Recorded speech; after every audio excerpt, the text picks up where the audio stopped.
অগ্রহায়ণের রূপকথা। আরণ্যক বসু। এক নিমেষেরও পল অনুপল আছে, জানো ব্যথা, তারই মধ্যে চেনা চিত্রনাট্য বদলে যায়। মিছিল থেকে, ঝিল পাড়ের নীল নির্জন থেকে একজন নিঃশব্দে হারিয়ে যায়, যাকে কথা দিয়েছিলে আলতো চুম্বনের গোপন স্বরলিপি শেখাবে, যে কথা দিয়েছিল কমলা চাঁদের নিচে পৃথিবীর সপ্তম আশ্চর্য দেখাবে, যাকে কথা দিয়েছিলে কবিতার সঙ্গে মালা বদল করবে, সে এখন যাক সে কথা।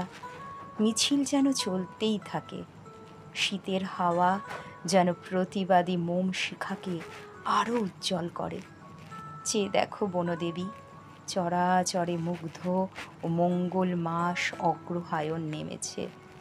খেজুর গাছে হাড়ি বেঁধেছে বর্ণচোরা ইচ্ছে পাগল। না থাক কাশ দিগন্ত, হারিয়ে যাক শিউলি গন্ধি ভোর। দুজোড়া ওষ্ঠের স্বরলিপি যেন ভস্য শেষের পাখি হয়ে জেগে থাকে।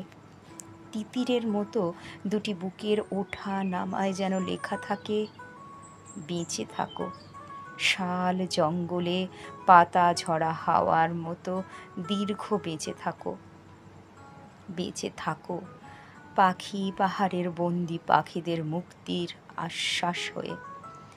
বেঁচে থাকো শেষহীন চুম্বনের মতো অপলক ও বিস্মিত অন্তরঙ্গে।